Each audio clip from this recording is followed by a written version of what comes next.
There's no place to escape to. This is the last podcast. On the left. From your grave. That's when the cannibalism started. What was that?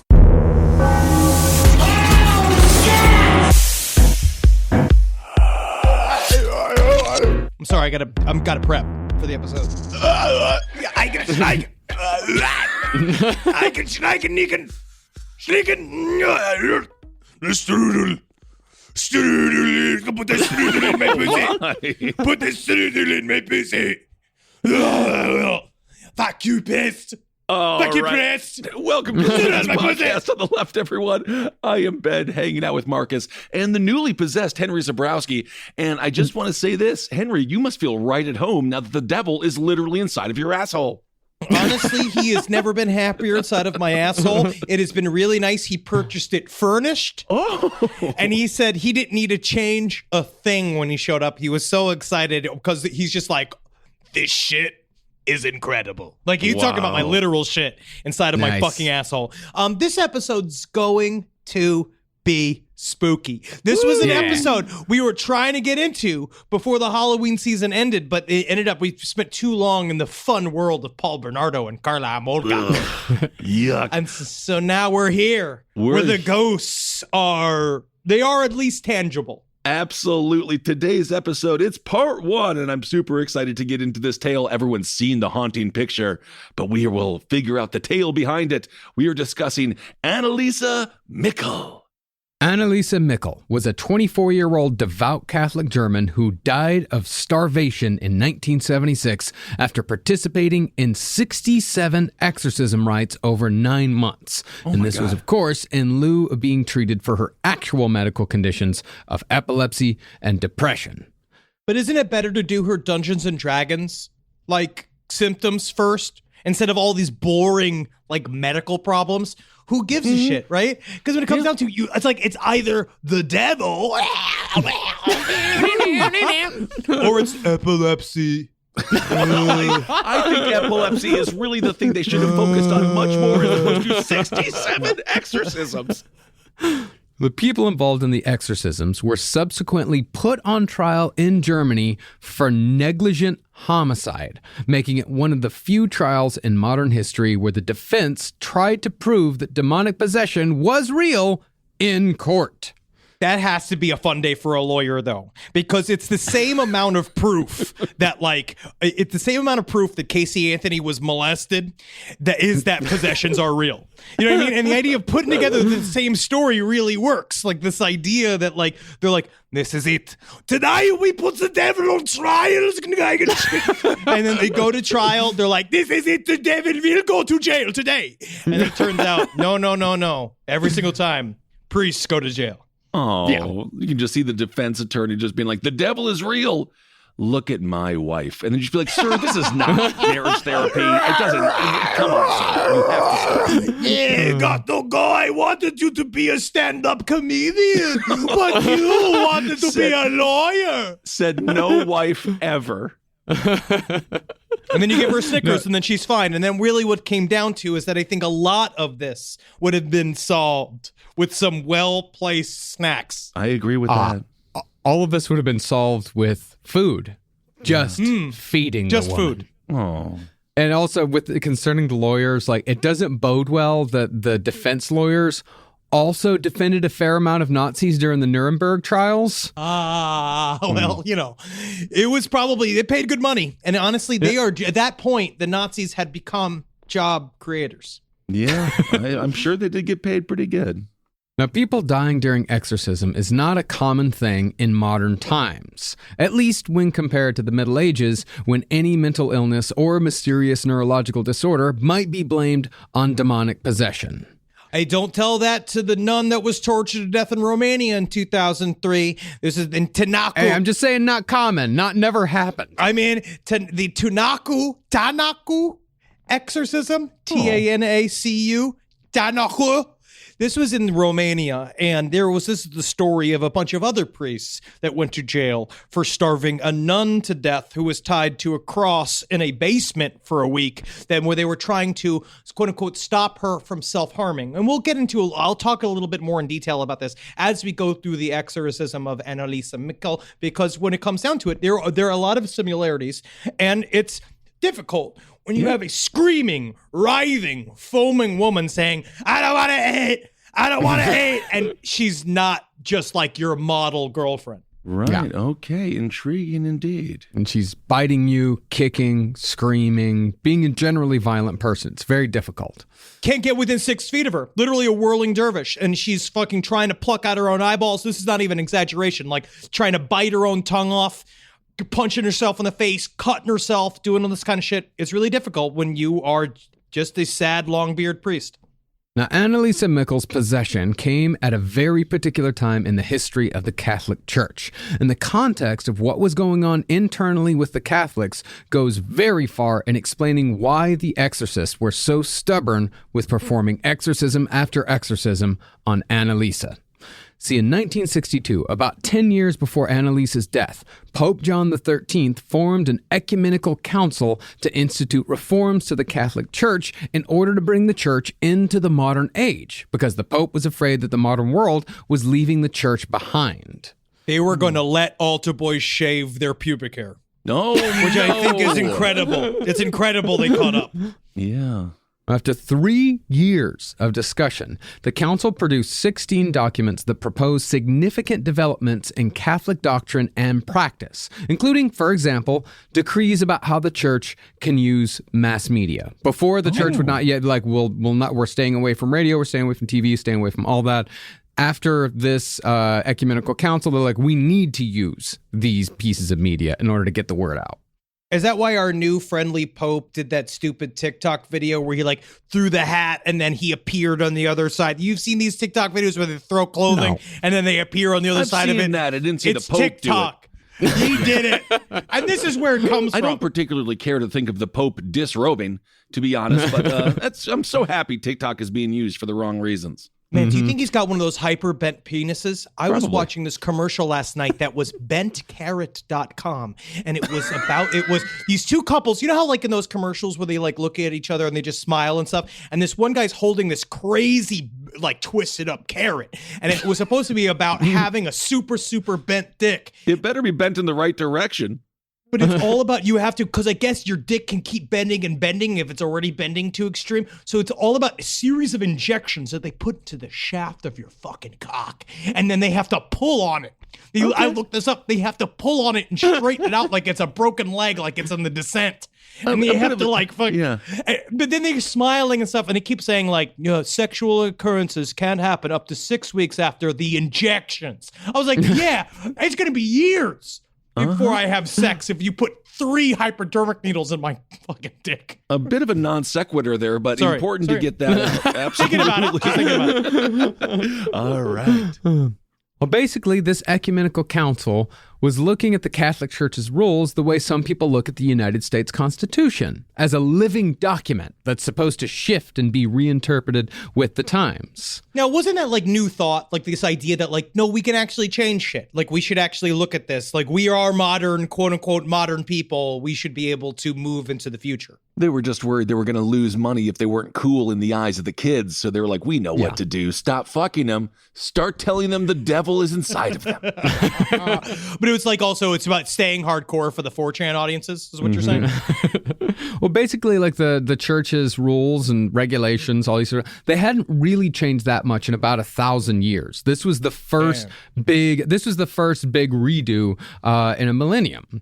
Now, most in the church agreed with these changes, which collectively came to be known as Vatican II. But there were many. I love Vatican II. Vatican III is the best. When they adopt the kid from India, man, that one is really fantastic. I love Vatican III. What people don't know is that popes have to sign a contract where you have to agree to be in up to Vatican 350. Whoa! That's an IP joke. But there were many in the church who believed that changing from the old ways would weaken the church and make the fight against evil and the devil that much harder. Yes. Ironically, it was the truest believers, the ones who believed that the devil was a very real presence on earth who interfered in the lives of human beings, who were ensuring that people left the church in droves.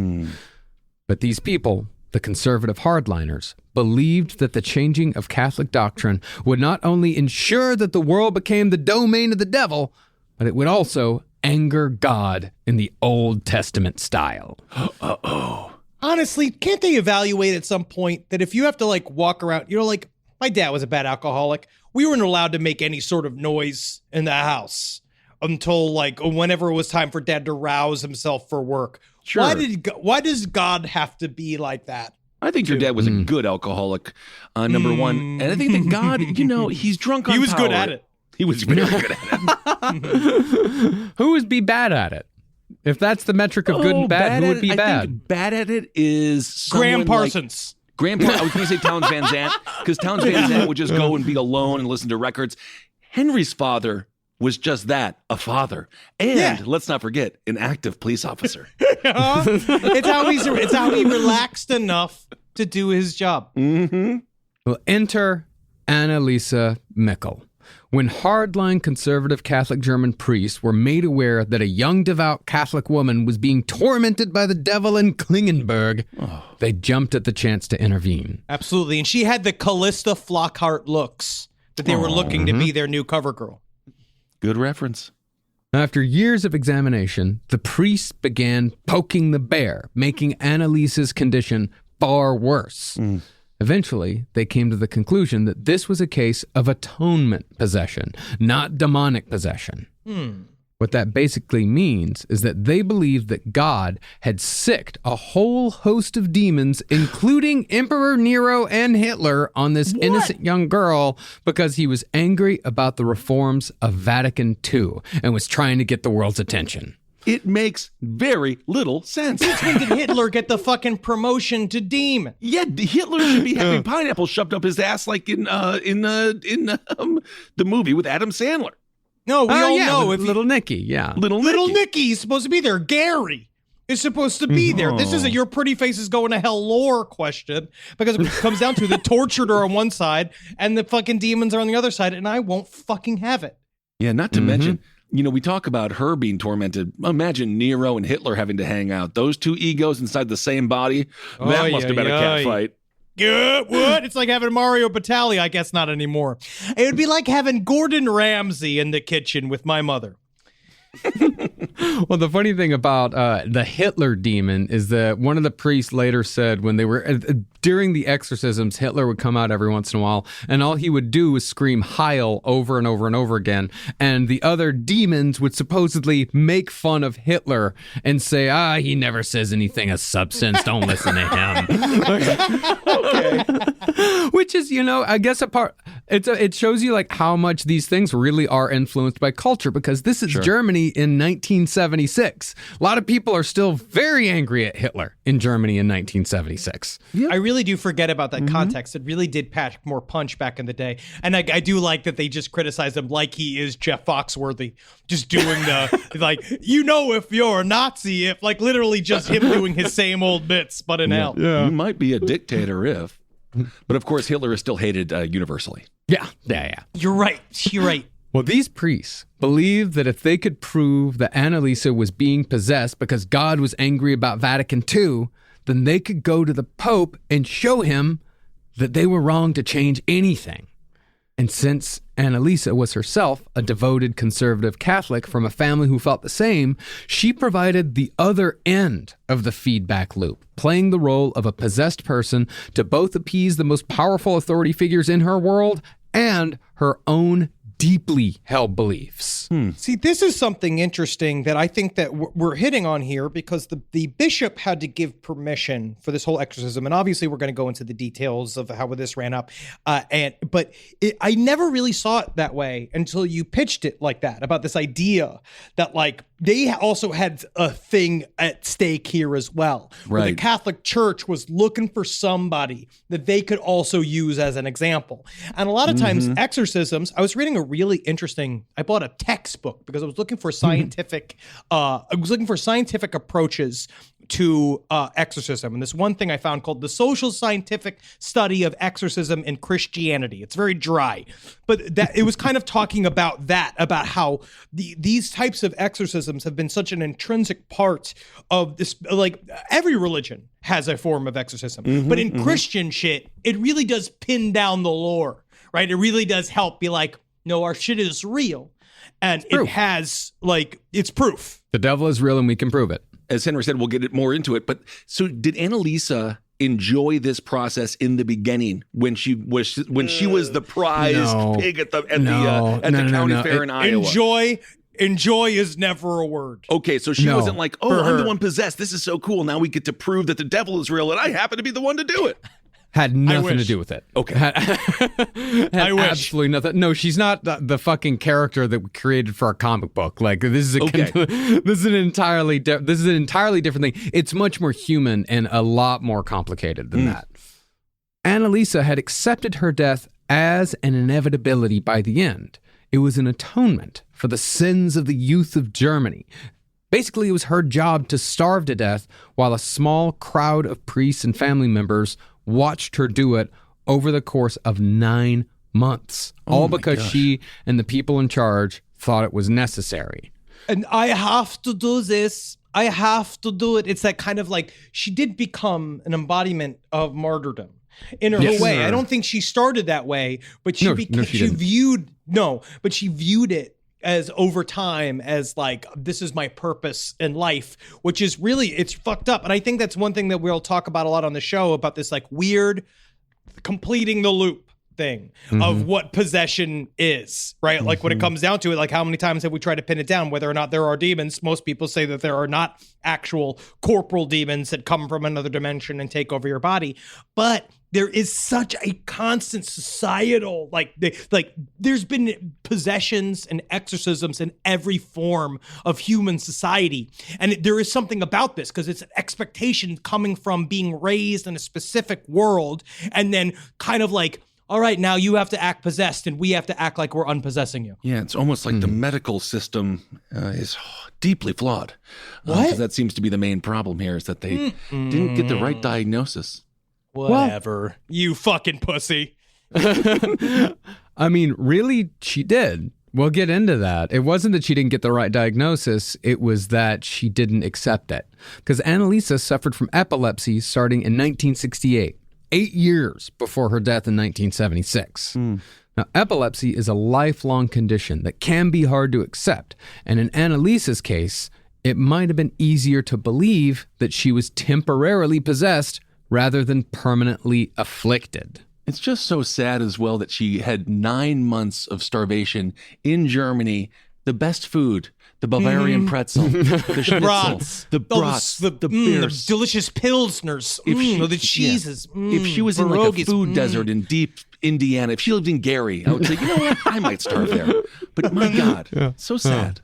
Beautiful Germany. And so, with all of these factors at play, Anneliese Michel slowly died over the course of not just the 9 months she endured exorcisms, but the 8 years in which she convinced herself that her maladies were not physical, but spiritual. In other words, this story is one of a tragic, slow burn. Yeah, this is like sludge metal. Of all of them. Like, this is a real low heat, and it gets hotter and hotter and hotter as it goes. Yeah, I'm getting some Terry Schiavo vibes as well. I can imagine how traumatic it is to watch somebody suffer, through starvation. Well, for sources on this series, we've got Anneliese Michel, A True Story of Demonic Possession by Lawrence Blanc, and The Exorcism of Anneliese Michel by Felicitas D. Goodman. Both have their merits, but for this series, we used the Blanc book more. I will say, I also didn't really understand just how bad epilepsy was until you did your Joy Division series for No Dogs, and I was listening through that. And just that idea of like, man, just not being able to trust your own brain. And especially Anneliese, as we'll see, she tried so many different things and nothing really cut the mustard in terms of treatment for her. Yeah. Yeah, also, Germany has great mustard as well. It's the mustards, and then you've got the pretzels are so good. And Wiener Schnitzel. So Anneliese Michel was born in Liebelfing, Germany on September 21st, 1952, to two devout conservative Catholics named Anna and Josef. Now, by this point in the episode, you might have noticed that I've used the term devout conservative Catholic a number of times. Yes. That's because the depth of this family's belief and the depth of their community's belief could not be more important to understanding how all of this came to be. See, priests were the only Catholics upset about the changes to the Catholic Church. There were also many congregants who believed that the devil was gaining ground due to Vatican II. Yeah, you fucking slowing down. I'm speeding up, bro. I am creating the Nintendo Switch. The devil better be thanking his lucky stars the Catholic exists, otherwise no one would believe in him. Seriously. And Annaliese's parents were just such people. And since Anneliese was a very impressionable conformist, she believed this as well, even if she didn't necessarily understand it growing up. She just knew the Vatican II was bad. Right. Now, Annaliese's father, Joseph, had wanted to become a priest when he was a young man, but didn't have the brain for Latin. So he went to trade school until the age of 22. World War II broke out, and Joseph was drafted to fight for the Nazis in both the Western and Eastern fronts. You see, that's why in all those shows, that's why in every single one of those World War II shows, it shows like the two young guys, right? Like it's like some Nazi prisoner, and then you're sitting there and he says like, cigarettes, and the guy goes, yeah. And they always have the same scene, being like, I didn't understand that they'd have boys fighting us on the other side as well. Powerful. We all learned today. No, listen, everybody gather now. He's a boy. He is a boy. By 1950, Joseph had married a woman named Anna, and they started a family together in the small mountain town of Klingenberg, whose name roughly translates in English to Blade Mountain. Dang, all right. What up, Blade Mountain? Located in rural Bavaria, Klingenberg was conservative and predominantly Catholic. That is where the first white people came out of the ground. Like those mountains. They just popped up there. When the children of Klingenberg are young, they're taught the story of Dr. Faustus. Yes. Faustus made a pact with the devil, who then murdered Faustus by tearing him limb from limb and splattering his brains against the walls. But devil, this is not in the pact. Devil, this is not in the pact. I never said that you were going to murder me. You wanted to win that game of Monopoly. I did, devil. It's not real money, though. I didn't know I was going to have to be torn in half. Yes, well, read the TOS. Oh, damn it. Yes, it does say that. Children were also taught in Annaliese's day, in the latter half of the 20th century, mind you, that witchcraft was real. And the reason why there weren't witches anymore was because they'd all been rightfully killed in olden times. That's so fucking sweet. What, 1939 through 42? What are they even talking about? But dude, I love this type of shit. This is like, again, as a lapsed Catholic, now Satanist, this idea of like these things, like, I got hit up real hard over the weekend by a member of my family, my aunt, who asked me, why do I do what I do? Right? Literally asked me like, why are you into what you're into? And I think I was like, and I decided, I was like, well, fuck this, gloves are off. And I was like, it's because I was raised Catholic. And then they all like gripped their shirts. They were like, what? Because I was like, it was just funny to still have the effect. I like that I could still get them.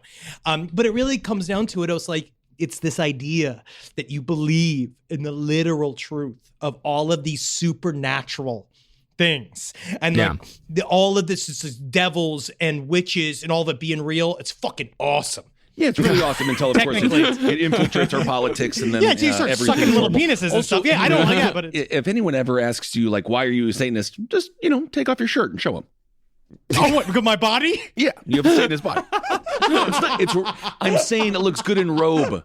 You have a garb. You have a garb body. I am better in tubed shape clothing. Oh. Well, Annalisa was further taught that there were still women possessing evil powers skulking around who could make life miserable for good Christians with a well-placed curse. And that well-placed curse could result in demonic possession. This was like school talk. Wow. This is modern times. Yeah, this is early 1960s, early to mid 1960s when all this shit is still being taught in rural Bavaria. Wow. Now, this sort of thinking was fairly common in Bavarian Catholics, who could be compared to modern fundamentalist American Christians. American Christians are taught lots of wacky shit to this day.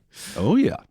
These Bavarian Catholics believed that Rome had liberal political views. Wow. Wow. If you're to the right of Rome, I don't know, like, what you want. Like, how do you even eat food? Because you're like, taste is for every time you taste something that is good, you get one single demarcation on your soul. Oh, Yeah. So sad.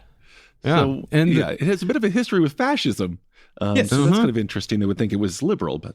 And the Bavarian priests, for the most part, took pride in holding on to uncompromised Catholic traditions. They were so hardline that they were aghast when it was decreed that priests should place the Eucharist into the hand of the congregant instead of directly on the tongue, because this lessened the power control dynamic between priest and common person. Priest Ben Kissel here.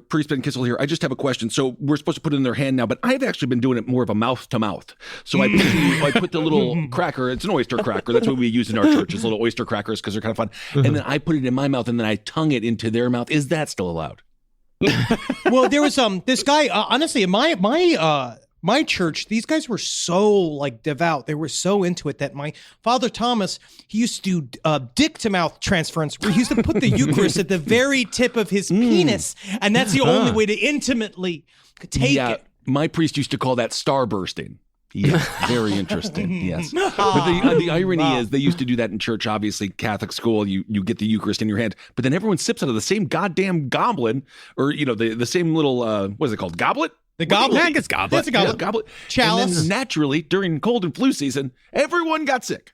Yeah, Yeah, of dude. course. And it's also, they all got COVID too, the same way. When all of that burst of COVID that happened in South Korea and like all those places, it came from the Christian places that wouldn't shut down because they had to all suck out of the same like bottle of leftover wine after each other. But it's good for the environment, though, isn't it? No single-use plastics here. But man, that position, you're on your knees in front of a church priest. Like, it really is. It's just so like, I hate it. It's that same view. It's the view from every fucking still from a porn where like it's a girl with your mouth wide open and your tongue aghast doing the ahagio. How do you pronounce it? Ahagio? I don't know. That is ahagio. It is the face it's the porn face that's on the internet now when the woman sticks her tongue out and her eyes roll up. Ahagio. I didn't know there was a term for it. Okay. Got no idea. I'm sorry. Very Watch the interesting. Christian documentary series. Okay, please, Lord, enough. Now, the rigors that Anneliese Michel's body were put through over the course of her 67 exorcisms would have been a challenge for even the healthiest woman, but Anneliese had always been a sickly person. Before she was 5 years old, she contracted mumps, measles, and scarlet fever, and these illnesses were used by Anneliese's mother, Anna, as an excuse to keep her away from boys, lest her delicate constitution falter. But Anneliese wasn't the only Michel girl to live under strict rules. She had 3 sisters, and every single one of the Michels went to church every Sunday and frequently on the weekday evenings between. This was all under the command of their father, Joseph, who, like many rural Bavarian men, made most of the decisions for his family and believed that each and every member owed him their obedience. But what about the women with the big breasts and all the steins? Where do they go? They are still in church there. They're having Those fun. big maybe. old heaving fucking mommy milkers. And they got the big beer steins and stuff being like, why can't they just be like that? That kind of Bavarian. That would be I guess nice. They're just kind of different. Yeah. Is it different? Why is it though? But do they let their cleavage out at church as well? Or do they need to put a napkin over it? No, they don't let their cleavage out at church. They put on a different dress. I feel like the Germans have always been very accepting of the large bosom. They better be. Perhaps they're allowed to. I don't know. Well, for Anneliese's part, she conformed completely. She was not rebellious in any way whatsoever, and her ambition in life was, in fact, to teach religious studies, which is about the closest one can get to being a nun without going all the way. It's funny you even say going all the way in like reference to a nun, because it's the only thing they don't ever get to do. Oh, they do it. I mean, I've said it in Wolf of Wall Street. They're always scissoring out there. Yeah.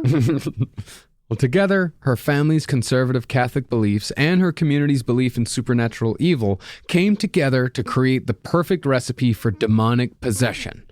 All it needed was a spark.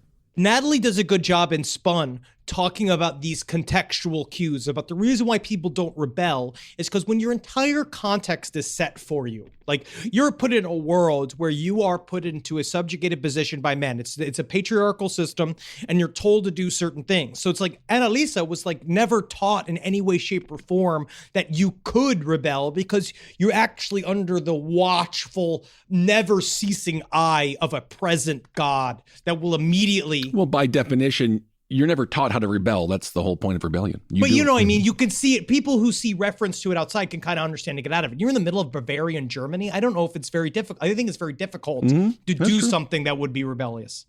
Yeah. But I also think that some people are conformists by nature. Some people just absolutely love it. They do. Yeah. Some people just love it. Yeah. Because it gives you a guidebook of how to live. And you don't have to make you don't have to make it up as you go. Yeah. Now, while Anneliese was sickly as a young child, the real problem started around the time of her 16th birthday in September of 1968. She suddenly lost consciousness while sitting with a friend, laughing it off later as overexertion.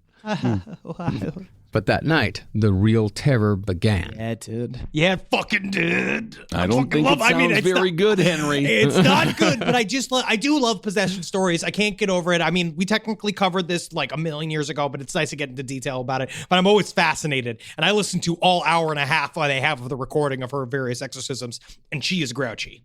Yeah. Well, at midnight, Anneliese woke up and found that she couldn't move. An unknown force pressed on her stomach, pinning her down, and she was unable to speak to her sister next to her to make the horror known. Finally, she lost control of her bladder and was then able to move. Now, to us, this sounds like sleep paralysis, right? Mm-hmm. Sure. But considering how people have interpreted sleep paralysis as visits from incubus and succubus demons for centuries, it's easy to see how Anneliese's thoughts turned toward the diabolical pretty much immediately. Sure. Well, how many stories do we have of shadow people, shadow forms, the tall hat man, the plaid man, like people seeing these things in the middle of sleep paralysis? Scungili man. Don't you ever say it. Don't you ever fucking say it. But you know, that idea, yeah, they kind of go hand in hand because there's something about being also on the verge of sleep and your brain being in a half dream state and you see little devils. But really, this moment of paralysis was actually the beginning of Anneliese Michel's epilepsy. Once she was able to move again, she changed her linens, told her mother what happened, and continued with her life for nearly a year with no incident. But in August of 1969, Anneliese had another blackout, and again she had paralysis that night.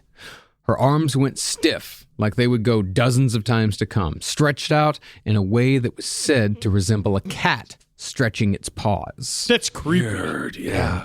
But I know it's epilepsy, so it's not creepy. Sorry. It's not But yes, creepy, it's no. creepy. It is creepy. Well, yeah, it can be both. It's not, I mean, you know, it is what it is. It's okay if you do go through something like that, yeah. But I guess in the context of, you know, when everyone's screaming that it's demons over and over and over again, it's, you know, it's got a context to it. It becomes creepy, especially when a demon starts using you like a pee-pee accordion.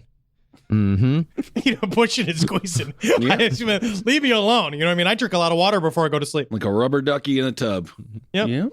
Now, despite how it may seem, by the way the Anneliese Michel story has been told over and over again, the Michels did not immediately run to the church with tales of possession. And in fact, it took years for the clergy to ever get involved.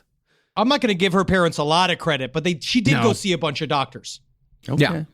When Anneliese was struck with another bout of paralysis, she and her mother took her to a doctor to examine her condition, and they were eventually referred to a neurologist named Dr. Siegfried Luthi. That's why I want every neurologist to be named Siegfried. Yeah, You have to be. But when Dr. Luthi rightfully diagnosed a neurological condition, Anna Michel told Anneliese to keep it to herself. If anyone found out, Anna said, rumors might spread that Anneliese was crazy, and if it got around enough, she might not get admitted to university. And in this, Anneliese's mother planted a seed of stigma in Anneliese's mind, and this destructive comment would have a huge effect on how Anneliese would approach both her epilepsy and her subsequent mental illness in the years to come. Because when you go to university in Germany, that's when your breasts get bigger and they give you the steins, and then you become a thing. That's for beer. They do beer handling university, which is really There's a lot important. of different. There's a lot of like scientists and different kinds of people. Look at Angela Merkel, man. Leading by She example. was a scientist, actually. Didn't the Germans Really? invent the COVID vaccine? Yeah. We do whatever, man. Whatever, bro. I fucking used Velcro till I was 12. I just feel like you've been on the road. I know you've been alone for a little while, and I feel like you have a certain obsession today with Oh, breasts? That's No, okay. no. I'm just saying, I'm thinking about Germany. yeah. In one aspect, anyway. See, Anneliese wanted nothing more than to become a teacher, and she believed that if she was ever seen as mentally defective or if she was ever committed to an institution, she wouldn't be allowed to fulfill her dream. Therefore, once things truly started going wrong, demonic possession was actually the more comforting diagnosis. Isn't that fucked up? That is really true because Very it comes down to because they don't really understand like epilepsy. They try to how to control it, but then like once you get to demonic possession, it becomes like I know how to handle this. We get Max von Sydow. And Yeah. Yeah, you can pray it away. I mean, you can have, and you can also put it in someone else's hands. Like have a priest come, you do it, pray this away, fix this for me. Sure. But at the same time that Anneliese was starting to have seizures, which is hard enough to deal with, her overall health was diminishing as well. She caught pleurisy and pneumonia and spent 2 months in the hospital.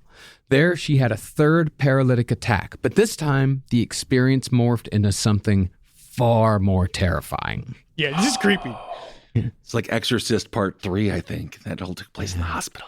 Brad Dorff. Yeah, Patrick Ewing. Patrick Ewing's in it. In his one and only acting I role. love it. No, I'm sorry. He was also he was in the first Space Jam as well, Mr. Ewing. He was. If she does begin to see figures of Patrick Ewing, that is incredible. But it does turn out he was just training. It was just in the summertime. It's It's in trained a Europe. little bit harder. But anyway, that's a whole nother show. Anneliese began having visions of what the Germans call Fratzen, which are grimacing, ghastly faces. Did you look it up? What Did you look up Fratzen? What Fratzen I mean, looks like? I'm familiar with Fratzen. It's creepy. Yeah. Would it be similar to the face that you see in the, obviously it's a fake thing, but the Russian sleep experiment? Like that kind of face of the person gone with their, is that kind of what it looks like? Yes. They're long smiles. Far too Yeah. long smiles. It's also like, in The Exorcist. I mean, we can use The Exorcist as a pretty good reference at some point here and there. But the demon that keeps showing up Yes. throughout The Exorcist, like that. That's Captain basically So what it is. scary because you're like, did I see it? And then by the third time, you're like, I think I did see it. I think I saw that. Well, once these epileptical visions began haunting her, I think epileptical is the right word. Epileptical. Epileptical. She began to believe that she was empty inside, save for the devil, and a judgment of fire was coming for everyone around her. Now, it's somewhat common for epileptics, particularly religious ones, to see their condition as a punishment from God for some sin they've committed, proof that they're wicked. To wit, that belief that God is punishing you can be similar to feelings one gets from depression, i.e., worthlessness, self-loathing, and a general feeling of lost hope. Furthermore, when you see footage of epilepsy patients being medically induced into seizures, it looks like every description of demonic possession you've ever read about. It's really interesting if you watch footage of epileptic seizures because people do the arch back, the whole thing that people can look The as screaming. they can appear as if they're levitating because they can literally they use their body in a wave and like bounce up off the bed. So people don't know how you get that fucking height, but it really depends on your core strength to begin with before you get into the epilepsy. And that is true. I know that's weird to say, but her sense of emptiness was really interesting because it reminded me of the letters that Mother Teresa was writing. Like basically what came out after the fact. Well, one day we'll do our episode on Mother Teresa. I can't wait to fucking get Scam her artist. fucking ass.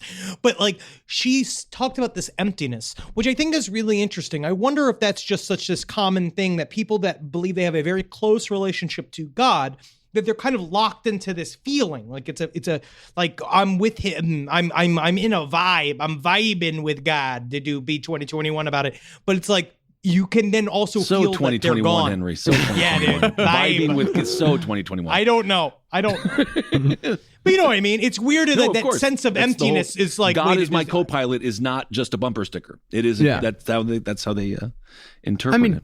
she's experiencing straight up depression here. And that's what happened. Like, you know, when some of the things that I watched about epilepsy is that, you know, epilepsy comes first and then it's related, but unrelated. It's not like physically related, but epilepsy is extraordinarily difficult to live with, extraordinarily difficult. And a lot of times depression comes from realizing like, oh, this is something that I have to deal with. My life is forever altered.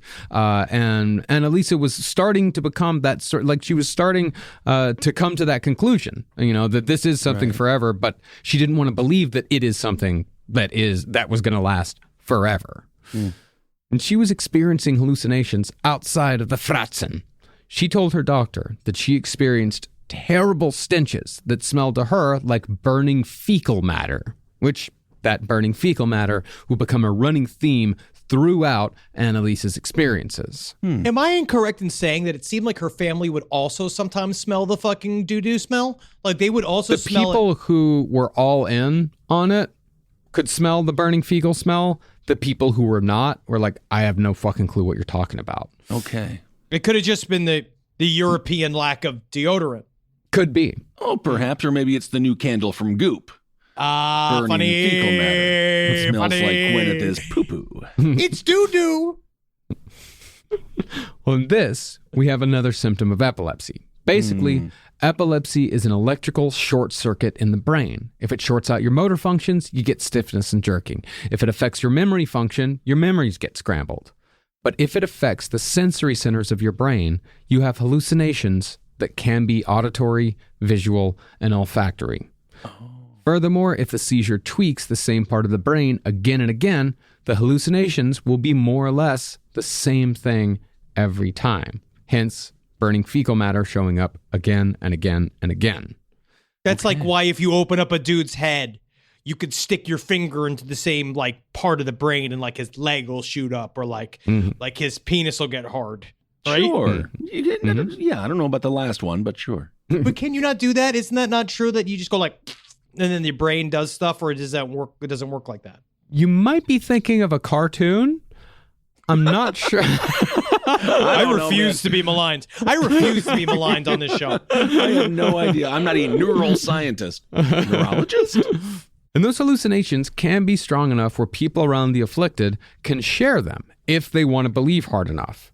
People saw, heard, and smelled what they wanted when they were around Anneliese Michel. And eventually, everyone with the proper background of belief experienced the burning fecal smell as well. Wait a second.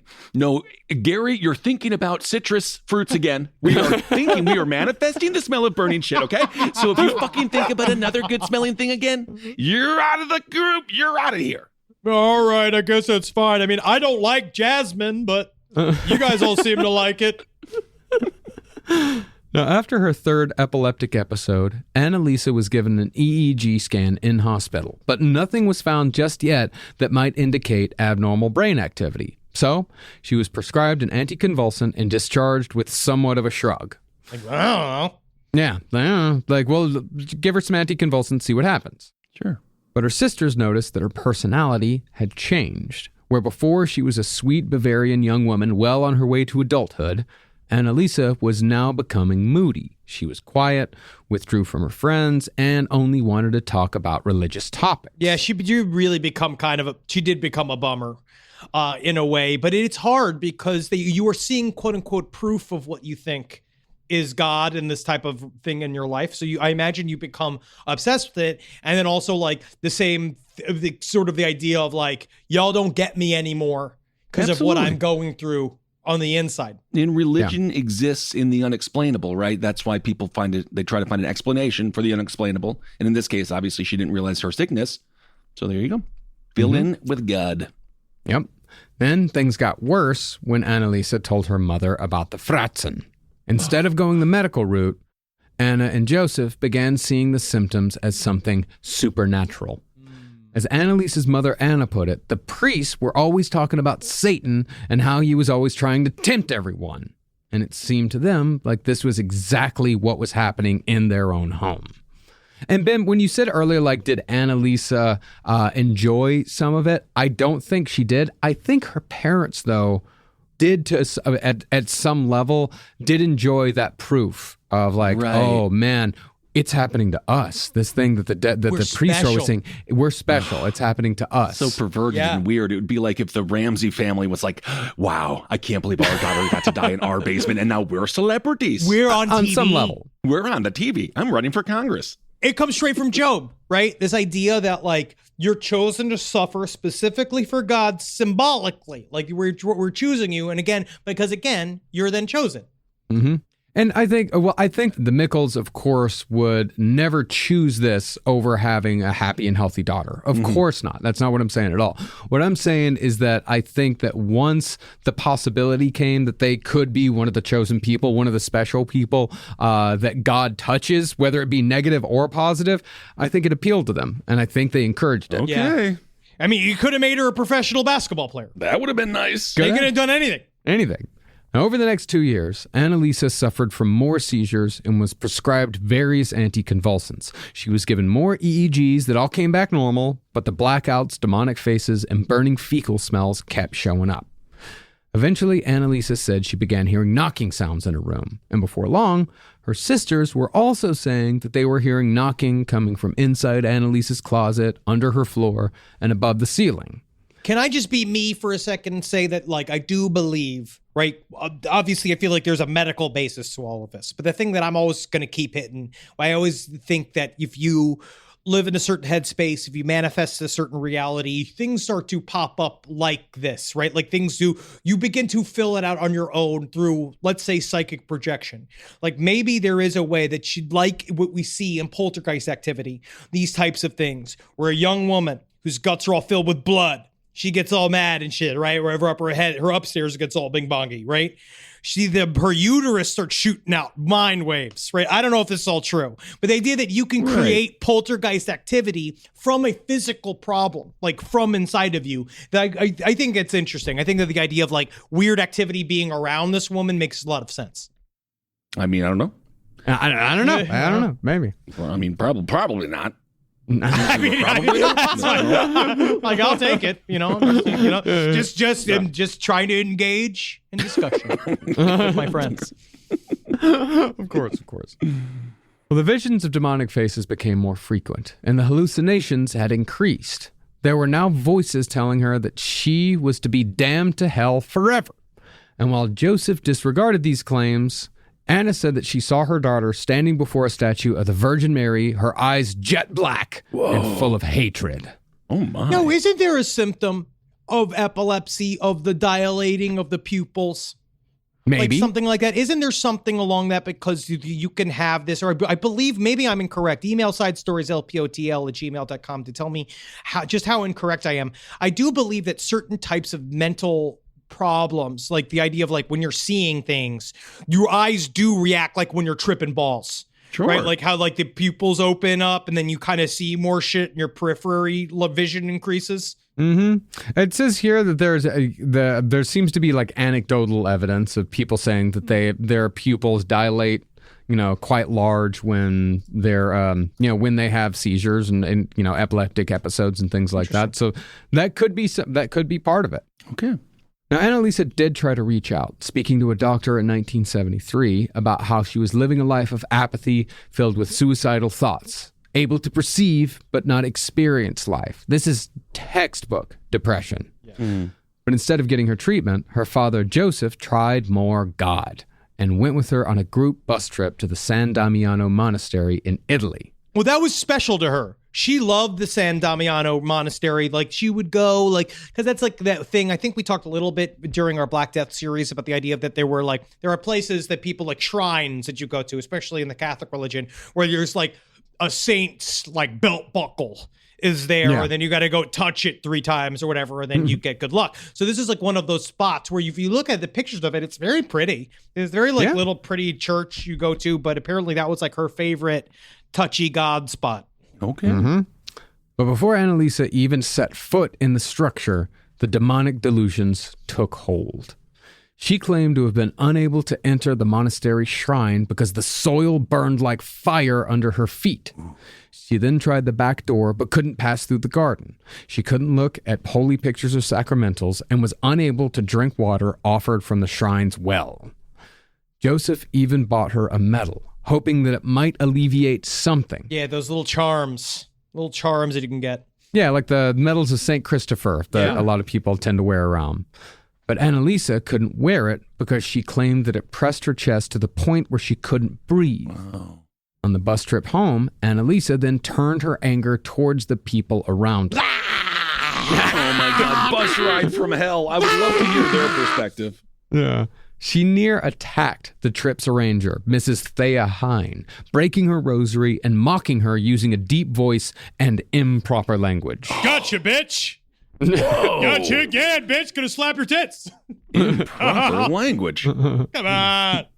According to fellow bus riders, Anneliese, in this moment, exuded that same stench of burning fecal matter. Wow. That's just that constant slow release of farts that you get when you're traveling long distance.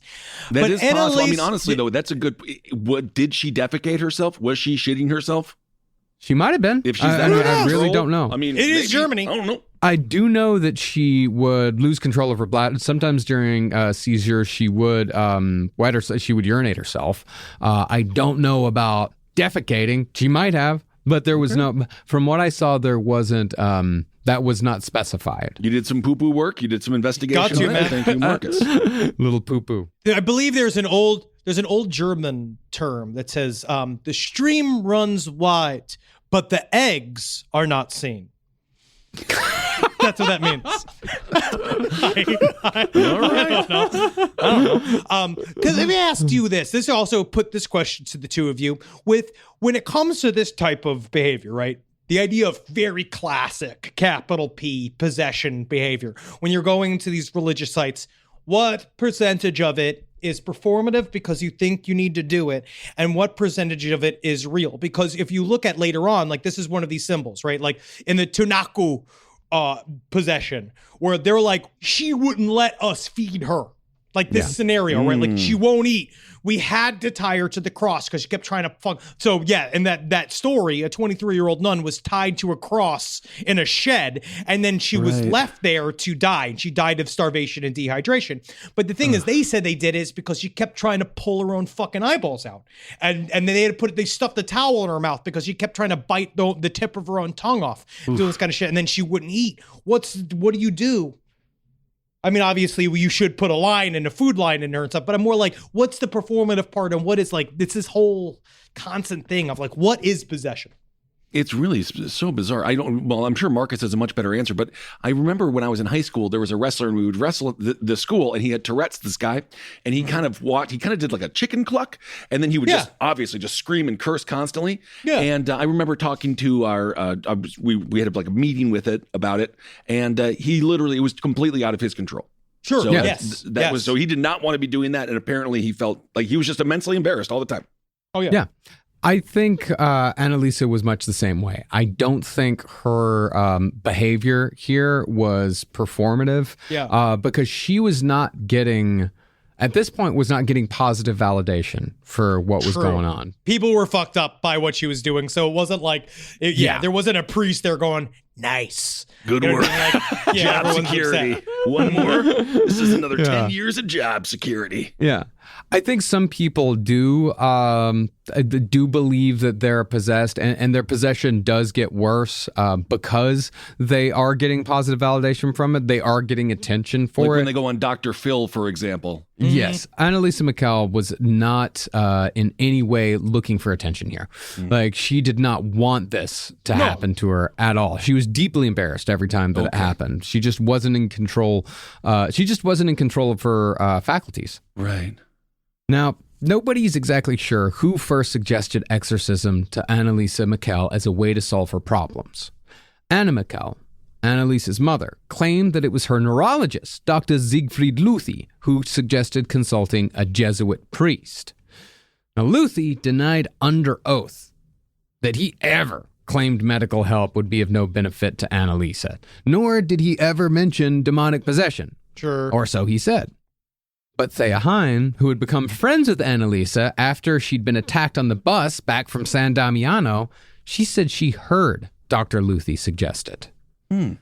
But either way, it was Thea Hine who first contacted Father Adolf Rudewick in Frankfurt. Still naming him Adolf, huh? Still Adolf. Yeah, I mean, he was already... This is 1969, 1970. He was named Adolf long before Adolf was bad. Yeah. Yeah, and he still had to walk around, and they still were just calling him, like, he said, call me Smokey, call me Lucky, call me something else. He's got to do what the actor Michael Jordan had to do. You got to put the middle initial in there. Yeah, Michael. Yeah, Yes. but you still got Adolf. Adolf B. Yeah. Rodewick is not going to make it any better. Just change it a little bit. But Rodewick, he had already published several books on the subject of possession. He was the local authority. But since he was 79 years old and unable to travel, he recommended Father Herman. This is all exorcists, man. This is so fucking I do crazy love a because good this is the Father entire Herman. plot. Paging Father Herman. Paging Father Herman. It checks out. Well, Father Herman visited Anneliese 10 times between 1973 and 1975 in the 2 years leading up to the exorcisms. Now, to his credit, Father Herman did not immediately jump to possession and instead suggested that Anneliese go to a neurologist. Oh, See? well. See? Catholic priests are reasonable. I know it. I think you might come full circle, and when I see you at 80, you might become a priest. I could see that. Yeah. Oh God! It'd be fun. If you see me in a priest uniform, know that this is the end of a very long tax scam that has been going for decades. You became a church. Is that correct? You're a church. It's me. I'm the whole thing. I'm the Oh my steeple. God, I'm the honestly, bell. can we do that? Last podcast is now a church, so stop. You wait. You wait. You wait. I'm fine with it. But when she said that she'd already gone to a neurologist to no avail, Father Herman fatefully passed one of Anneliese's letters describing her condition to a half-schizophrenic hardline conservative priest named Father Ernst Alt. Now, this guy is the person that really completes this whole circle in this Okay. situation. So he Father was probably Alt, happy. So you think he was happy when he found? He's Thrilled. like, oh, we got one. Thrilled. We got one. Wow. He is and Father Alt, as you know, because he always brought a stool and his notes are out, and he kept going, "Is this something? Is this something?" That's an inside baseball comedy joke.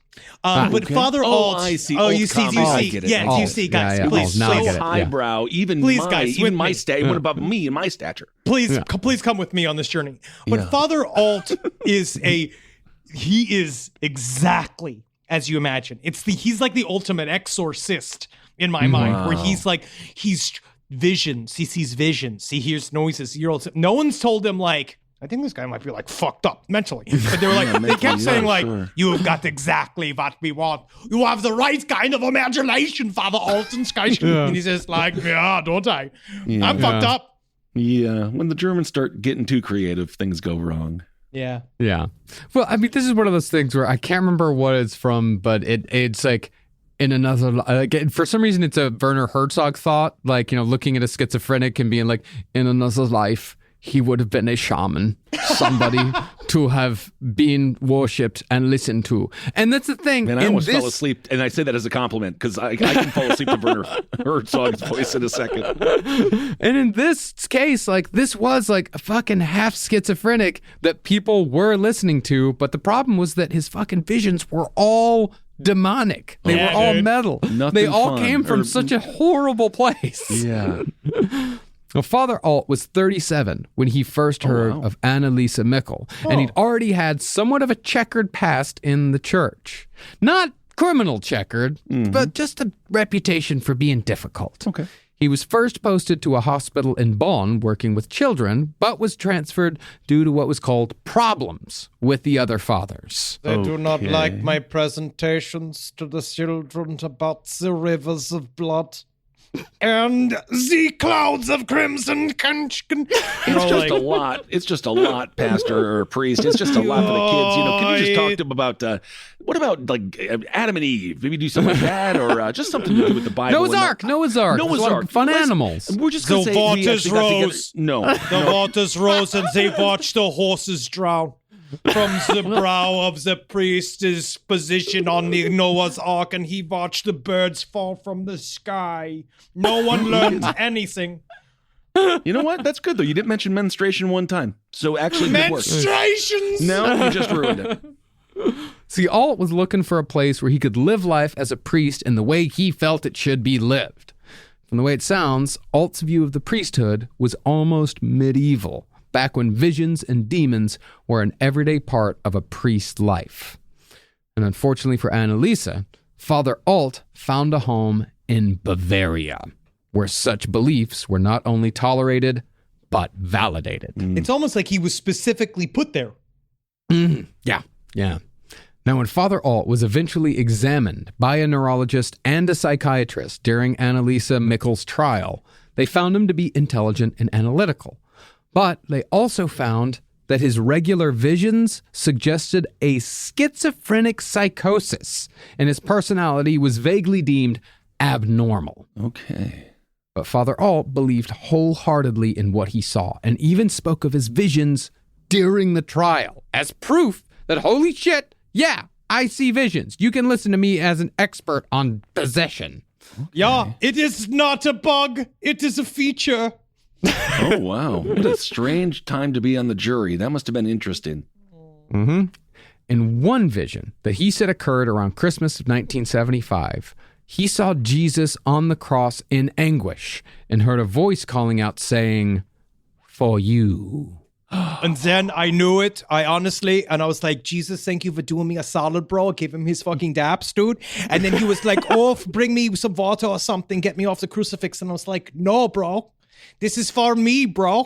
Yeah, isn't that nice? Fuck you, dude. You fucking stay there, bro. Fucking die in there, bro.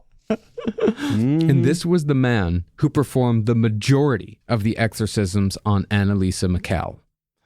And by the time Father Alt was brought into the game, the team who eventually worked on Anneliese's exorcism was already growing. Father Herman had brought in another priest with a fucking amazing exorcist name, Father Roth. Yeah. And since Father Alt seemed to be the go-to guy in Bavaria for all things ooky spooky when it came to the Catholics, they brought the case to him. Ooh, like Mulder. Oh, yeah, absolutely. Yeah.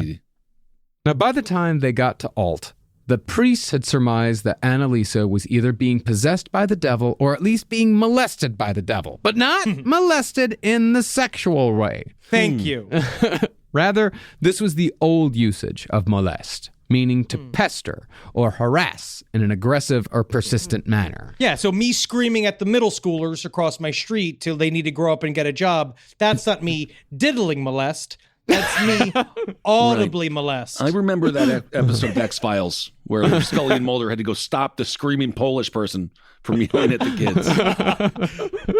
kids. So Roth and Herman asked Father Alt to, quote-unquote, tune in on whatever Anneliese was radiating, whether it be physical or spiritual. And this to me is insane, because this is why Catholicism is so much fun, because it's fucking magic. They asked him to perform a magical spell and diagnose this woman's affliction. Right. From afar, he literally did a ritual to visualize, it is no different than ritual magic whatsoever at all. It's the same exact way of doing it too. He did remote viewing.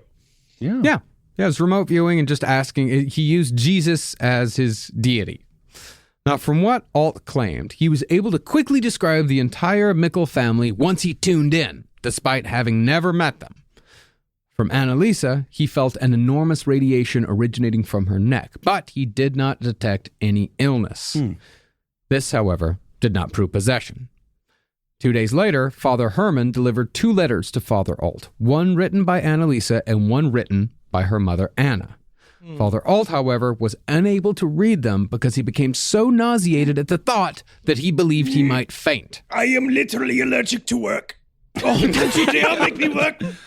Actually, guys, I'm sorry. We got to end the podcast. I am about to faint.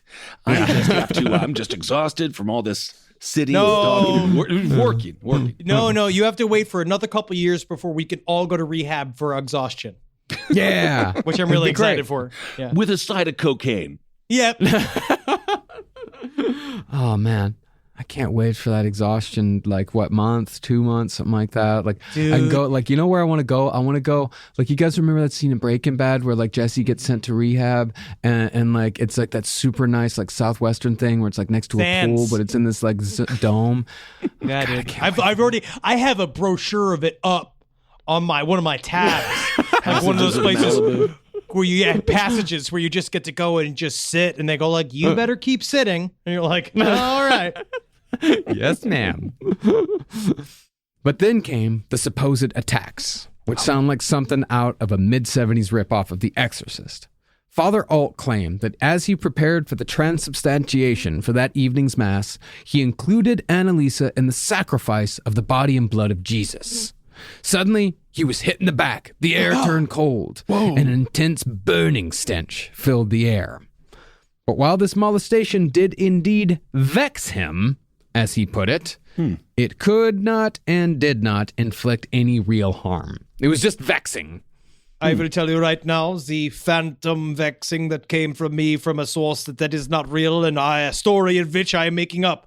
I was very cool about it. Oh, that's very nice. I You're was trying to very turn much- the bread into blood and meat. It's cannibalism. I was just trying to explain it to my aunts. They got all upset. Yeah, you don't need to do that. Yeah, I'm still happy. I'm just happy you're still fighting your aunts like we're in middle school. They asked me. You take them down a peg. I didn't want to. I didn't You want to take take it them back. I didn't try to take it. Then I was just like, but no, you like it. It's nice. You like it. You know what I mean? That was nice. I smoothed it. Then I bought dinner. Oh, okay, That's great. nice. That's all. That's nice. Then they That's were nice. It's. I think one of when we're off the call, we can have a conversation about a concept called changing the subject. It's helped a lot. I moved on. Well, after the service, Father Alt retired to his room for what he said was the most restless sleep of his life. Even though he'd taken, Couldn't even. I can't. What the hell does that even mean?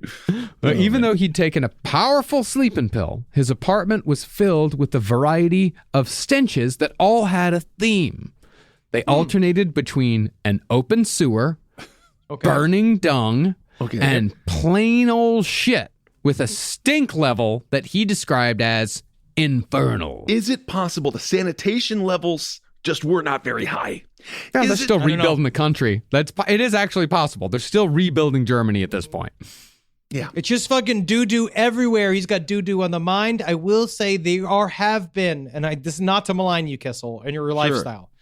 There have been some things that you have left in the studio bathroom that I would describe as infernal. Sure, yeah, that's absolutely fine, but then that's not demonic. I mean, it is. See, what happens is when you order Uber Eats and then you also order Grubhub, right? Because the Uber Eats wasn't coming, so then you end up with McDonald's and Taco Bell. That's what I did on Saturday. I was extremely depressed, and then I did my depressive meals, which is fast food, and then I got both, and then I did actually put some nacho cheese sauce from Taco Bell on a Big Mac, rather. My And, boy! it was the single greatest thing that I've ever had in my life. So That's I do my recommend it, but I fucking don't boy. because I can't say I was happy. But I Fuck did. yeah, do that. dude. You did a good job. Understand. You made corporations compete.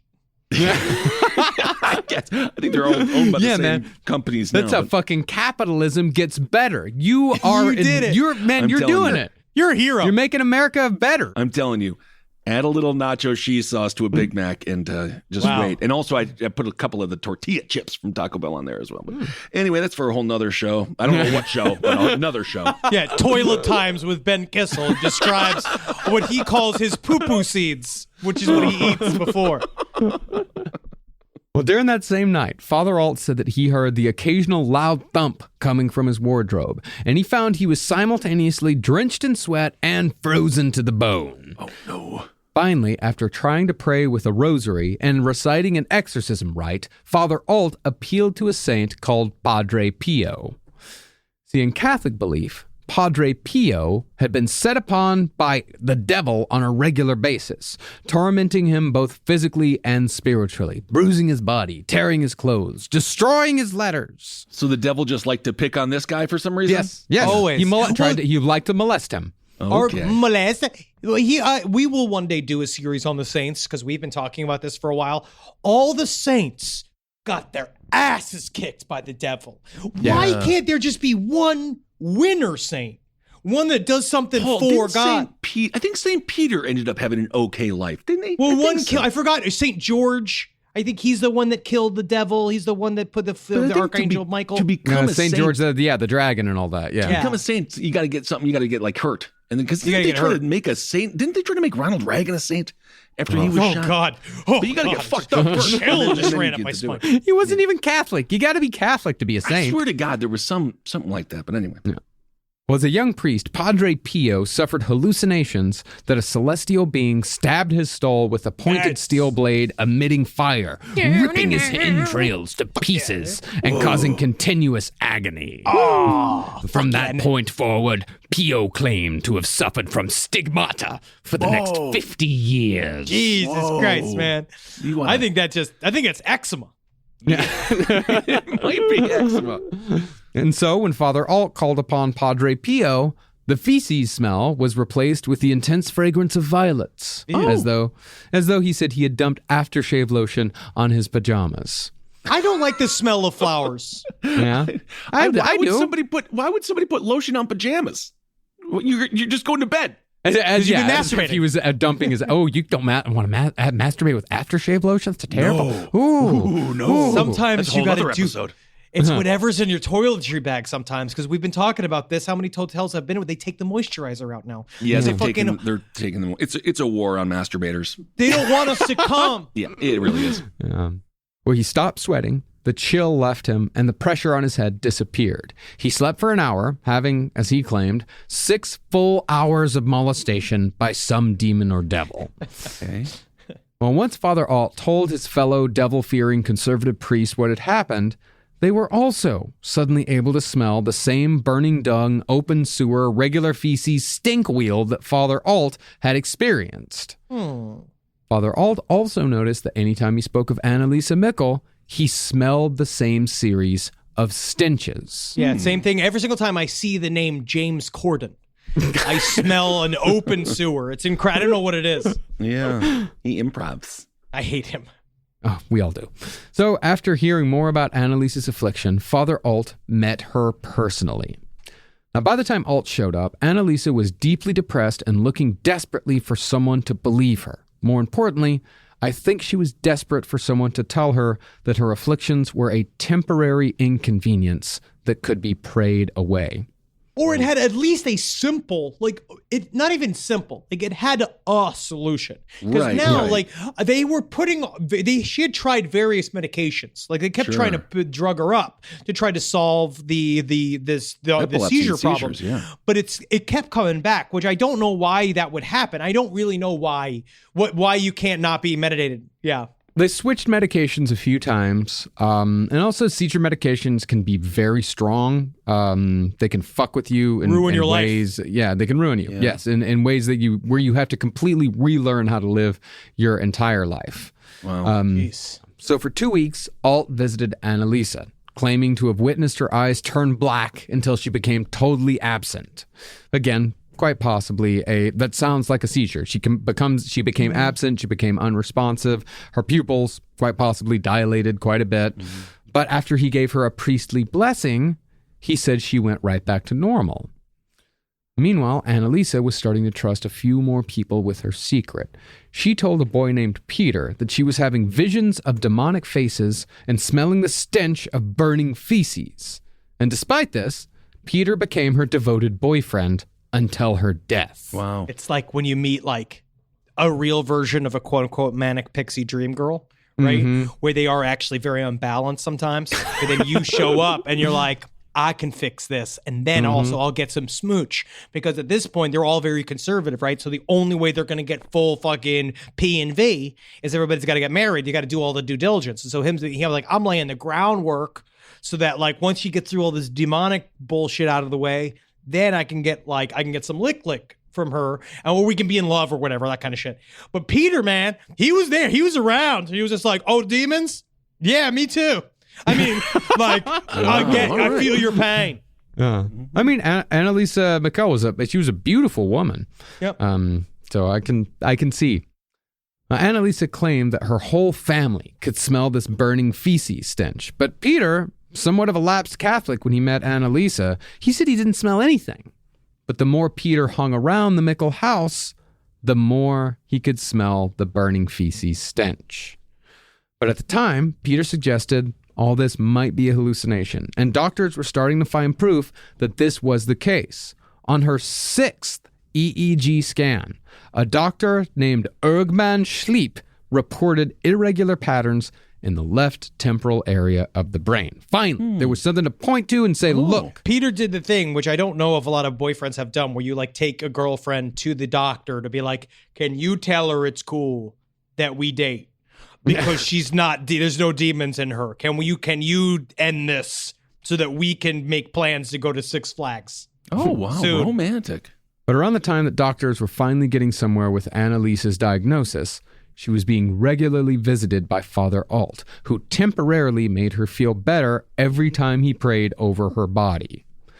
And while he did tell her to continue her visits to the doctor for the time being, he also prescribed a stricter religious lifestyle, which only increased her delusions. Finally, he took her back to the San Damiano Monastery to see if she reacted the same way she had when she went there with her father and Thea Hine. Man, he must have been so fucking excited. Because he's like, we're going to kick up some fucking ghosts. I'm going to fucking show all y'all I see demons as well, and you're all going to think it's super fucking rad when we go through this shit. Sounds kind of exhausting, though, too. It is. Yeah. But predictably, she reacted the exact same way, even with a priest at her side. And it was with this that Father Alt became convinced that Anneliese's problems were supernatural. So he began discussing the situation with other priests while reviewing the set of conditions that formally diagnose possession. Now, in the Catholic Church, there are strict differentiations between mental illness and demonic possession that must be addressed before a person can be officially diagnosed as possessed. And this was all actually put in, I want to say in the 2000s, where they finally sat and talked about it, because this Tanaku exorcism, the Romanian church, like their Christian church, they had to change everything after this woman died as well, to say like, all right, you guys are going to have to officially exhaust all psychological reasons first before we get these guides with the long red beards in there. Yeah. This, as follows, are the Catholic guidelines. The possessed must be averse to Christ and all Christian religion, because, as they put it, mentally ill people can be deeply religious. Yep. The possessed must also speak in a rational manner as the demons speak in the New Testament, because people with schizophrenia often speak in nonsensical phrases. Third, they must have supernaturally obtained knowledge, seeing as how the mentally ill don't have this magical ability. Next, the disorder must also affect others in a supernatural manner, or at least people need to believe that they've been affected by the possession in a supernatural manner. Yes. And ironically, someone claiming that they're possessed is often seen as evidence that the person isn't possessed and is actually mentally ill, because demons are secretive and don't usually voluntarily make themselves known. They are far more craftier villains than man, according to them. They're crafty. They sneak on you. Like Cenobites. The trickster phenomenon, like which has been recorded in every single paranormal event possible. It reminds me a little bit of like the psychopath test, where psychopaths don't think that they're psychopaths. They just admit Necessarily. they just say exactly what they did, and they don't even understand that it was wrong. Yeah. The final litmus test, which was applied hardest to Anneliese, is that if medicine alleviates the problem, it's not demonic possession. Okay. But if prayer makes things better, then the affliction is most likely diabolical. I read this very, very interesting article by a guy named Richard Gallagher, who is a psychiatrist, and this is from WAPO. And if this is a guy who's a psychiatrist whose job it is, he works with the Catholic Church to spot, quote unquote, true demonic possession. And what he says is that he has recommended it several times for certain things. He said one of the things that still freaks him out to this day, because he was like, I don't know if I believe in demons. He says he is a practicing Catholic, which is why they trust him. But he said the big thing is that when a demon says stuff like describes the way his own parents died and talks about how they died of cancer and that kind of shit, that's like when he's just like, I don't even know how the fuck they know that shit. And that's when he starts to recommend exorcism, that weird stuff, when they know Aramaic, but maybe they don't know how are they talking in Aramaic or Latin. Sure. But then aren't there some brain conditions where people wake up and they like see the universe for what it is? And I'm reminded of a fellow who got into a coma and he wasn't good at math. He was just like me. And then he woke up and he was a brilliant mathematician all of a sudden. So maybe it had something to do with that too. Yeah. They also don't know how knowledge works inside of the human brain. They don't know if you experience something once, is it locked in there forever? Like, let's say you saw the fucking the Christ movie Mel Gibson did, Passion of the Christ. Passion of the Christ. Ooh, that was all in Possession Aramaic. of the Christ. Yeah. Inside of Jesus' body, a It's fight sweet, between yes. Nero and Hitler takes place. The ultimate nemesis.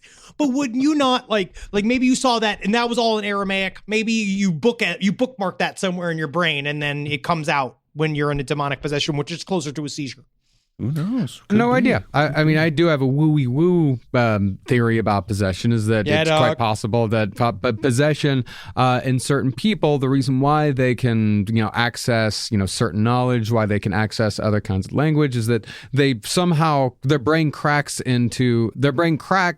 consciousness cracks, and the collective unconsciousness seeps in, and they get an unfiltered view of, the whole knowledge. Stream of knowledge. The whole everything, which is fucking awful. Yeah. It's like it's not going to be fun. Yeah, no, deal because with Twitter. it's all the screaming, and the stream is wide, but the eggs are not present. Thank you so much. Thank you.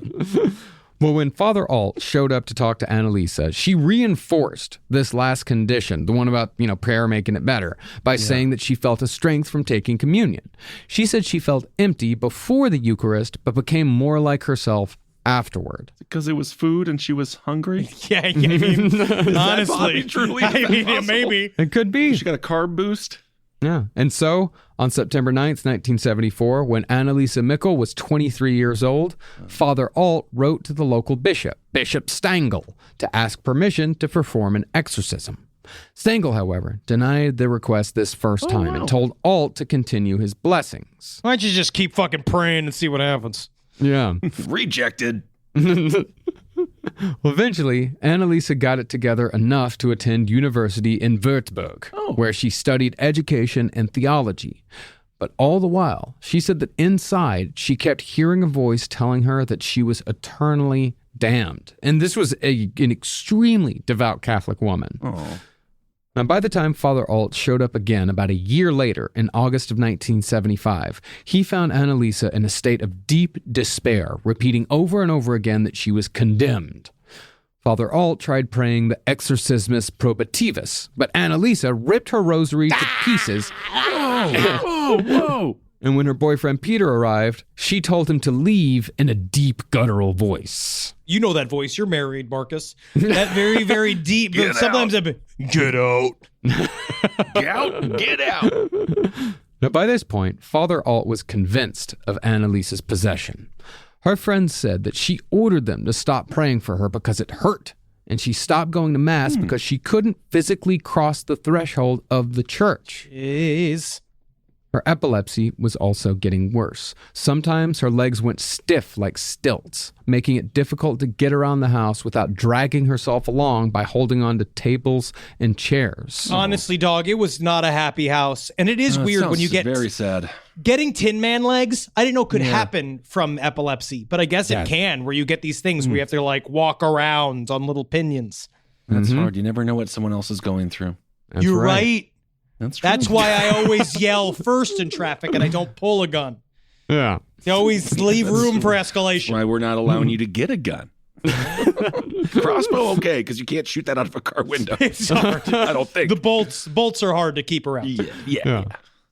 Anneliese was constantly frightened and couldn't sleep, and her boyfriend Peter, who'd come around to Anneliese's claims, explained to others that were frightened by Anneliese's behavior, "Oh, she's just possessed. What are you going to do?" She's just possessed. What are you going to do? She's possessed. She's What are you possessed. gonna I'm do? sorry. What are you Sounds going to like do? a line from Repossessed, the Leslie Nielsen movie. Oh, don't worry. She's just possessed. He's possessed. It wasn't that casual, but it was like he would have to sit down and say like, yes, Anneliese is possessed by a demon, by a devil. We don't know which. She hasn't gotten help yet, but it's a very like it's a serious conversation that you would have like, you know, how people have to like sit down and be like, yes, he's bipolar, or yes, he suffers from depression. Like that's why he is the way he is, right? Or why he's acting the way he's acting right now. You can just see the Southern couple, like Tammy and Bruce, just sipping their tea. Just, Oh, bless her heart.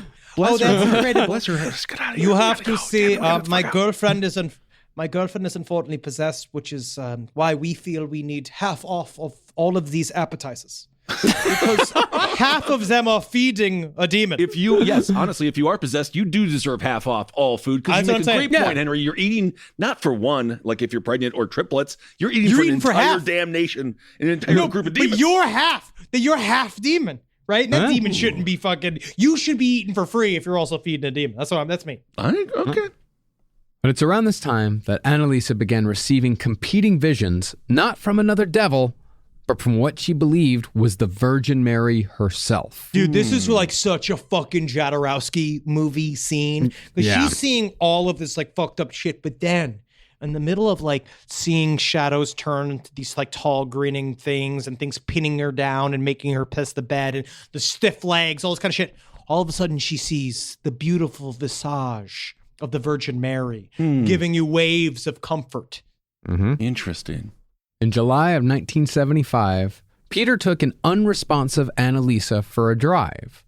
They stopped for a walk, but after she was still for 10 minutes, unable to bend her knees, she suddenly stood and gleefully shouted that she could walk. She was free because, according to her, she'd just seen a vision of the Virgin Mary. Okay. Cool. And it's here that Anneliese truly loses all control over the situation. Oh, no. 2 months after that vision, she claimed to have been contacted again by the Virgin Mary, except this time, Mother Mary had a message. Get me a big gulp. They don't have them here in heaven. Or maybe You give her know legs. me. She could probably, I think she's a little sick of being the Virgin Mary. If you could find her a good gigolo or something, that might be nice as well. That's not what they did. Did the Virgin Mary stay a virgin afterwards? Was she always a virgin? Because no, Jesus had brothers, right? Brothers and sisters, didn't he? If Jesus was real, it depends on what version of the story you believe, because there's the belief that Jesus had a whole family. There's a belief that Jesus, that's the whole Dan Brown shit, right? Dan Was that he got Brown. married, but that's not real. You know what I mean? I don't think any of that's real. knows? But yeah, I think, honestly, I think her hole closed. I think that she probably had sex. Yeah, more than likely. If she did have a child, yeah. Yeah, it was Joseph. How that would work. Yeah. Well, this is the Virgin Mary's message. She said that it was a great suffering for her heart that so many souls were being lost in these sinful times. It was necessary, the Virgin Mary said, for Anneliese to do penance for priests, talking about Vatican II. In addition, she also had to do penance for the youth of Germany, who are living sinful, modern lives. How about for the Nazis? How about you for the Nazis? What, not the new ones. What about the Nazis? She sounds like the mom from Waterboy. She is just very strict, very mean. Well, then came the question. Would Anneliese, the Virgin Mary asked, be willing to do penance for these many souls so that they would not be lost? Do I get a raise in pay, or Yeah. can I dictate my hours? Now she definitely should eat for free, at least free appetizers and a free dessert. She can pay for the entree. Mm-hmm. Now, from what Anneliese believed, she had 3 days to accept or reject the request. And she spent those 3 days kneeling in front of a crucifix. Her mother and father, who are apparently in the belief that all this was real, they told her daughter to decline. But Anneliese... It's just so wild, man. Hold on a Like, second. so wild. You're going to decline the Virgin Mary. Say no. Say no. Because they believe that the Virgin Mary is real. They believe the demons my are real. They gosh. believe Okay. that the Virgin Mary came and spoke to their daughter, but they were like, that's a bit much.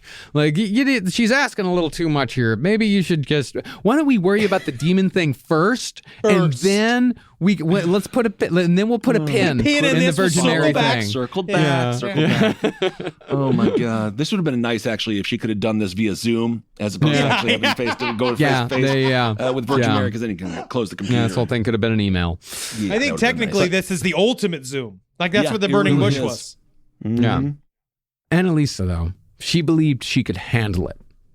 And she also thought that she had no real choice in the matter because the lost souls would be on her conscience if she denied the request. Somebody's a martyr. Yeah, she does have that. And with that, Anneliese's illnesses and the church's purposes became intertwined, never to be rendered asunder, even after Anneliese died from starvation due to the negligence of both the clergy and her own parents. And that's where we'll pick back up for part 2 of our series. Yeah, Oh, my dude. We got goodness. at least 69 nice exorcisms coming up because the 67 were the main ones, but you had a couple before. We're going to go Yeah. through some exorcisms. Small ones. Little bitty Small ones, pre-ones, exorcisms. pre-games. And then what we'll do is we'll talk a little Pre-season. bit more about like what happens in an exorcism, which I think is really interesting. Something along those lines. I think we did a little bit when we did the Michael Taylor story, but something like this is so intense and it took so long that like you really could see this is the process. It beats you up. It sounds horrible and really sad. Anneliese Michel, we will talk more about her next week. Thank you all so much for listening to last podcast. Hope everyone is doing well out there. We are so excited. We're going to see y'all in Charlotte this weekend, and I believe in Durham, and a few other places as well. So we can't wait to be with y'all in Come see, South we still got Carolina, North tickets Carolina. available. Yeah. We up in this shit, eating barbecue, having fun, drinking beer. It is fun. My guts don't feel good. I wish I had a vegetable.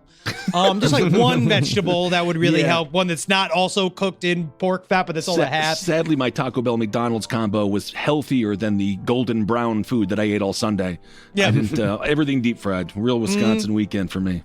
Very, very excited. But yeah, guys, fucking buy the fucking coffee. Sprinkle Jack Mothman coffee. We're going to be out here. And that's it. Come back next week. And of course, we have our weed vapes. If you want those, please pick those up. I went to sleep yesterday because of our indica, which was very nice. It actually really helped me rest.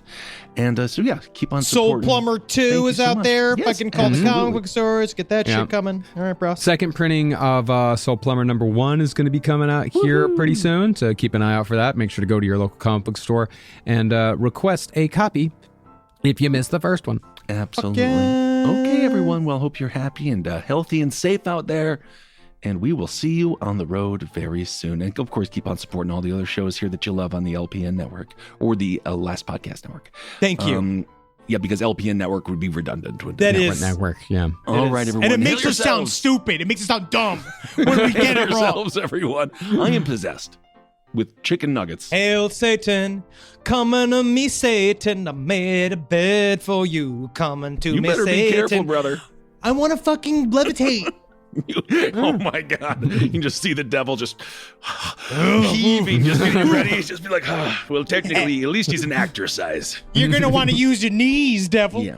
Don't worry, devil. He's bigger on the screen, you see. They're smaller in real life. It's actors. Elgin. Oh. Yes. Magustalations. Hell Don't get no. possessed this weekend. Try Don't, not to. don't man. get possessed. You're Close allowed up your to. butthole? I don't even know how do you do it. Cock your Through the- butthole? It's through the television. We also repossessed. Oh, that's true. This show is made possible by listeners like you.